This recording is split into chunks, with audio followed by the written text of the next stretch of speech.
Hello people, welcome back to another video and welcome back to my YouTube channel। उम्मीद है आप सब खैरियत से होंगे। तो आज हम जिस बारे में बात करने लगे हैं वो है फोर्थ T20I में क्या कोई चेंजेस होने वाली हैं, मुतवक्को हैं या होनी चाहिए, उस पर बात करेंगे। दूसरा, शादाब खान की प्रेस कॉन्फ्रेंस हुई है, उस पर थोड़ी सी बात करेंगे। और LSG वर्सेस CSK का एक बेहतरीन मैच हुआ है, उस पर बात करेंगे। तो अगर अभी तक आपने मेरे चैनल को सब्सक्राइब नहीं किया, please do it right now. तो फर्स्ट T20I वॉश आउट हो गया। सेकंड 90 पे हमने न्यूजीलैंड की ऑल टीम आउट कर ली और बड़ा डोमिनेंस के साथ हम वो मैच जीत गए। और थर्ड T20I के अंदर जो हमारे साथ हुआ वो थोड़ा सा शॉकिंग था और थोड़ा सा ह्यूमिलेटिंग भी था, उस पर भी बात करेंगे। अब फोर्थ T20I जो हो गया वो गुजर गया। चौथे T20I के अंदर इनको क्या अकल आई है वो देखना है अब हमने फोर्थ T20I के अंदर। इससे हमें पता चल जाएगा, इस मैच के अंदर जो ये चेंजेस करेंगे इससे हमें पता चल जाएगा कि सिलेक्शन या सिलेक्टर्स और PCB का अप्रोच क्या है और कप्तान की अप्रोच क्या है बाबर आजम की। क्योंकि हर बार जो ब्रिलियंस है और जो क्या नाम है रिवॉर्ड्स हैं हम वो बाबर आजम के हिस्से में डाल देते हैं, और जो गंदबला हो जाता है, जो कुछ ऐसा अपसेट हो जाता है, वो हम कहते हैं सिलेक्टर्स ठीक नहीं है, PCB ठीक नहीं है। तो all three of them are responsible for this, selectors, PCB and कप्तान। तो इस पे बात करते हैं। जहां तक मुझे लगता है बॉलिंग के अंदर अगर तो ये लोग आमिर को वापस बैक ले आते हैं, आमिर को दोबारा खिला देते हैं फोर्थ T20I के अंदर, तो मुझे ऐसा लगता है कि शायद हमारे पास अब कोई और बॉलर बचा नहीं है। टू बी वेरी ऑनेस्ट, ठीक है इन्होंने हमें पिछला मैच हराया, लेकिन स्टिल हमें भी अपने यंग गन्स के साथ जाना चाहिए। जिस तरह उनके जो आजकल सारे कह रहे हैं कि ये जो है IPL के अनसोल्ड प्लेयर जो है न्यूजीलैंड की टीम बनी हुई है, ठीक है उनकी टीम अच्छी है, जो बेशक यंग भी है, हमें भी अपने यंग ट्राई करने चाहिए। हमें रिटायरमेंट से वापस आए हुए बंदे को लाने की जरूरत नहीं है, वसीम अकरम को वापस लाने की जरूरत नहीं है, वकार यूनुस को, शोएब अख्तर को उनकी रिटायरमेंट से वापस कराने की इस टीम के लिए जरूरत नहीं है कि हम कहें जी वापस आ जाओ जी, अपनी कंट्री को सर्व करें आके। सही है, तो मुझे नहीं लगता आमिर को डालना चाहिए फोर्थ T20I के अंदर, जमान को ट्राई करें, ठीक है। शाहीन शाह अफरीदी की फॉर्म नहीं है, इस वजह से शाहीन शाह को भी डालें, नसीम को भी खिलाएं दोबारा। एक मैच अगर बुरा चला गया इसका मतलब ये नहीं उन्हें बिठा दें, अब्बास को खिलाएं, अब्बास अच्छा ऑप्शन है, अबरार को साथ रखें एज ए स्पिनर, शादाब को खिलाएं। उसके अलावा कोई और अगर आपके पास यंग स्पिनर है उसको खिलाएं, मोहम्मद हारिस की जगह बनती है रिजवान की जगह, उसको खिलाएं। हमारे पास बहुत ऑप्शंस हैं, लाजमी नहीं हमें बड़े प्लेयर्स लेके आने पड़ेंगे, ठीक है। अब इस मैच में फोर्थ मैच के अंदर हमें पता चलेगा, अगर फोर्थ मैच में न्यूजीलैंड जीत गई लेट्स सपोज, तो जो फिफ्थ T20I होगा वो फिर या तो न्यूजीलैंड जीत जाएगी या वो ड्रॉ हो जाएगा, हम जीत नहीं सकेंगे। अब हमें अगले दोनों मैच जीतने, अगर हमने सीरीज जीतनी है, तो अगर उस डर से, सीरीज जीतने के डर से अगर हमने अपनी बेस्ट खिला दी इन्हीं 11 लड़कों के खिलाफ जो उनके यंग गन्स हैं, तो मुझे नहीं लगता कि इससे पता चलेगा कि हम लोग कितने डरे हैं। और हम इस डरी हुई अप्रोच के साथ हम T20 वर्ल्ड कप के लिए अपने आप को प्रिपेयर कर रहे हैं, ठीक है। तो ये मुझे लगता है कि हमें फोर्थ T20I के बाद पता चल जाएगा, हमें पता चल जाएगा कि हमें पांचवा T20I देखना है कि नहीं, ठीक है। क्योंकि मेरी होप्स हाई है, मुझे लगता है कि अच्छी सिलेक्शन होगी, यंग लड़कों को मौका मिलेगा। साइम अयूब को उसकी बैड परफॉर्मेंसेस की वजह से हटा नहीं देंगे, उसको बैक करना टाइम है। बाबर आजम को बिठा दें, मैं ये नहीं अब नीचे ना आ जाना और शुरू ना हो जाना, बाबर आजम वो बहुत अच्छा प्लेयर है बहुत अच्छा प्लेयर, इस टीम के लिए भी हमें उसे जरूरत नहीं है इतने बड़े प्लेयर्स की। शादाब की प्रेस कॉन्फ्रेंस पे आते हैं। शादाब भाई को जो है मेरा एक ही पैगाम है कि वो थोड़ा सा प्रेस कॉन्फ्रेंस के लिए ना प्रिपेयर होके आ जाया करें तो ज्यादा बेहतर होगा। मुझे लगता है इन सब की एक क्लास ना काकूल के अंदर ही बेशक हो जाए, लेकिन मीडिया को किस तरह टैकल करना है उस तरह की क्लासेस होनी चाहिए। शादाब कहते हैं कि हम बिल्कुल सरप्राइज नहीं हुए, हम जो तीसरा T20I हारे हैं, क्योंकि जो न्यूजीलैंड है उसने अपनी बेस्ट 11 भेजे हैं।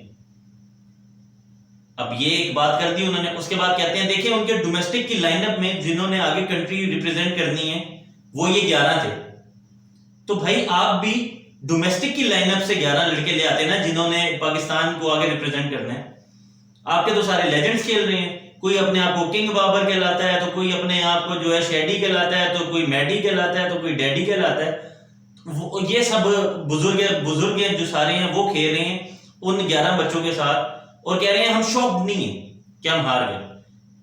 ये हम लोग शॉक थे क्योंकि हम लोग समझ रहे थे ये जो टीम बन गई है ये वर्ल्ड कप लानी चाहिए। अगर अब ये टीम वर्ल्ड कप नहीं लाती, मुझे नहीं लगता उसके बाद कोई और हमारे पास बेस्ट प्लेयर का एक लॉट है जो हम जिनसे उम्मीद रख सकते हैं वर्ल्ड कप लाने की।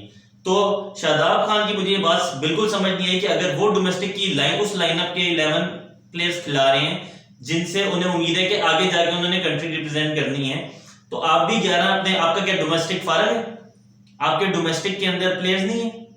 आपके ये बाबे अच्छा आपने डोमेस्टिक से नहीं उठाया, वो लोग डोमेस्टिक के 11 लेके आए, आप लोग रिटायर्ड के 2 बंदे उठा के ले आए इस सीरीज के लिए। और ये शॉकिंग है, आपका वो मैच हारना वाकई शॉकिंग नहीं था। ये शॉकिंग है कि जिस तरह आप लोग जो है ना, जो आपकी अप्रोच चल रही है, तो सुन के बड़ा अफसोस हुआ कि हमारे फ्यूचर के वाइस कैप्टन बन हैं और उसकी रेस में है, हो सकता है आगे जाके कैप्टन भी बन जाए। तो अगर तो ये अप्रोच है इनकी तो डर ही लग रहा है कि क्या फ्यूचर है पाकिस्तान क्रिकेट का। बाकी बात कर लेते हैं एलएसजी और चेन्नई सुपर किंग का मैच हुआ आज।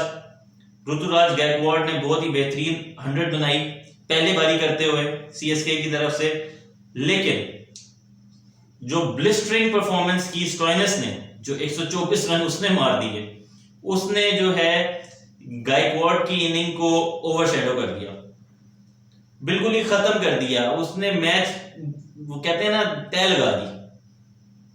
बेहतरीन मैच हुआ, देखने में मजा आया। और स्टोइनिस ये चीज समझ आती है, ये चीज समझ आती है। फिनिशर लोग तैयार कर रहे हैं, आपके पास कौन फिनिशर है? आपके फिनिशर क्या, आपके जो शुरू करने वाले लोग हैं वही नहीं फिनिश तक तो पहुंचे। पहले फिनिशर जो आप 50 रन पे 60 रन पे आ जाएगा आप लोगों का, ये फिनिशर्स तैयार हो रहे हैं। ये ऋतुराज गायकवाड़ हो गया, ये स्टोइनिस हो गया, ये वो तिलक वर्मा हो गया, ये यशस्वी जायसवाल हो गया, मैच खत्म करके आने वाले लड़के। कौन सा आपके पास टैलेंट आ रहा है? क्योंकि आप नीचे से तो टैलेंट उठा ही नहीं रहे, आप वापस ऊपर से खींच के ला रहे हो। जो बंदा जा रहा है ना जी मैं तो बुढ़ा हो गया, मैं तो जी टेस्ट नहीं खेल सकता, उसको आप पकड़ते हो, भाई आ जाए यार रिटायरमेंट वापस ले, हमारे पास तो प्लेयर ही नहीं आ रहे पीछे से। वो न्यूजीलैंड उनके मुल्क में बंदे ही कितने हैं, फिर भी उनके टैलेंट नहीं कर रहे हैं। यहाँ पे आबादी के लिहाज से देखा जाए तो पता नहीं कौन से नंबर पे अब तुम्हारा मुल्क पहुंच जाता है, उसमें सबसे आगे आगे चल रहे हो। तुम्हारे पास टैलेंट ही नहीं निकल रहा क्योंकि टैलेंट लाने ही नहीं चाह रहे हो। तुम लोग डोमेस्टिक में झांकने ही नहीं चाह रहे हो। तुम लोग चाह रहे हो मैं बारों बार जो वो आमिर ने जो है वो 1919 के अंदर जो है ना जाके पहले 3 आउट कर दिए थे इंडिया के, वो मैं भाई तो यार रिटायरमेंट वापस ले ले। और शुएब अख्तर साहब आप रिटायरमेंट वापस ले लो। वो कह रहा है मेरे घुटनों में पानी नहीं है, मैं कैसे वापस आ जाऊं। नया लड़का निकालना ही नहीं है, नया लड़का बनाना ही नहीं है, नया लड़का निखारना ही नहीं है तुम लोगों ने। तो सो सैड, ये अच्छी खबर नहीं है पाकिस्तान क्रिकेट के लिए, लेकिन द वे इट इज जिस तरह चल रहा है उससे चलते दो। इन लोगों का यही है जी सुकून से। बाकी बातें तो हमारी ऐसी है ना, बातें हमारी, आप लोग जो है ना, मैं क्या बोलूं, रमीज राजा साहब थे जी, अगर वहां नहीं आएंगे हम लोग मैच नहीं खेलेंगे, हमने इंडिया को करारा जवाब दे दिया, हमने इंडिया को फलाना जवाब दे दिया, उसके बाद बूथी उठाई और चले गए वर्ल्ड कप खेलने इंडिया में। अब वो मोहसिन नकवी साहब वो शुरू हो गए जी। रोहित शर्मा ने कह दिया जी, उस बंदे ने अपनी ओपिनियन दी, उसने कहा जी मैच होने चाहिए, लेकिन स्टिल जो पॉलिटिकल कंडीशंस हैं, जो हमें जिस तरह इजाजत मिलेगी हम उस तरह ही खेलेंगे। ये जी उन्हें जवाब देने बैठ गए हैं नकवी साहब। और जी हम बायलैटरल तो खेलेंगे, पहले चैंपियंस ट्रॉफी के लिए तो हमारे पास आ जाओ। और यार वो चैंपियंस ट्रॉफी के लिए ना नहीं आएंगे, तुम लोग नहीं जाओगे फिर उधर खेलने, ऐसा हो ही नहीं सकता। तुम लोगों को जो है ना, तुम लोगों में इतनी तड़ ही नहीं है, या फिर ये बात करते हो ना तो उस पर स्टिक रहो, उस पर स्टैंड रखो। अल्लाह करे अभी मोहसिन नकवी साहब है, इनका पहला एक्सपीरियंस है, अगर तो ये स्टैंड लेते हैं, जो बात की उस पर कायम रहते हैं, फिर तो बहुत अच्छा है, फिर तो बेहतरीन है। नहीं आते चैंपियंस ट्रॉफी के लिए, वर्ल्ड कप के लिए ना जाए पाकिस्तान, समझ आती है। ठीक है, तो बस आज तक के लिए इतना ही। अगर आपने मेरे चैनल को सब्सक्राइब नहीं किया, please do it right now. If you think I am doing the right analysis, please appreciate me, comment में कुछ लिख दिया करो यार। बाकी मिलते हैं आपसे अगली वीडियो में, तब तक के लिए अल्लाह हाफिज, फी अमान अल्लाह।